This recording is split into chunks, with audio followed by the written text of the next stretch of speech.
What is up, guys? Welcome back to another video. I hope everyone's doing well. First and foremost, all praises go to the Most High God of Israel.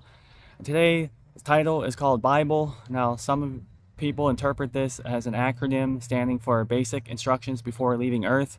But today I just want to do an overview on how to read the Bible and how to interpret it.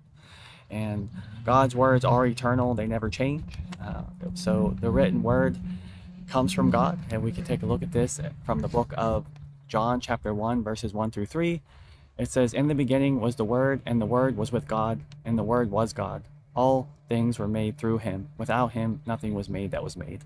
So it's saying right here that the written words was God, Jesus is God, and it all lines up. Even if we go back to the book of Genesis, it says in the beginning, God spoke. So everything lines up, everything has purpose and meaning. And a lot of times people try to interpret the Bible through a worldly lens. They try to take the Bible and study it as a textbook. That's not the way that God intended it. We should actually look at it through a spiritual lens because it's a spiritual book. And you need to have the Holy Spirit to have understanding. I say it all the time on this channel, guys, to make sure that you have the Holy Spirit and He will teach us all things. And if we go to the book of John chapter 14 verse 26, it says exactly that. "But the Helper, the Holy Spirit, who the Father will send in my name, He will teach you all things and bring your remembrance all things I said to you." So it's very important that we ask the Holy Spirit for guidance, and He will help us with scriptures that you guys may be struggling with. And lastly, I did want to touch on the Old Testament. A lot of people say that the Old Testament is done away with. In fact, it is not. God's words, He can drop a word at any time, a rhema word, which is a specific word for a circumstance, and it can be found from the Old Testament or New. It doesn't matter. But we must follow these commandments as they are given to us.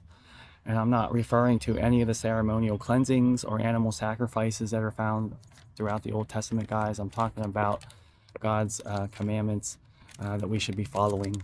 And a few examples that I have, one can be found in the book of Dueteronomy, chapter 28, verse 2. This is for obedience. It says, "All those blessings shall come upon you and overtake you because you obey the voice of the Lord your God."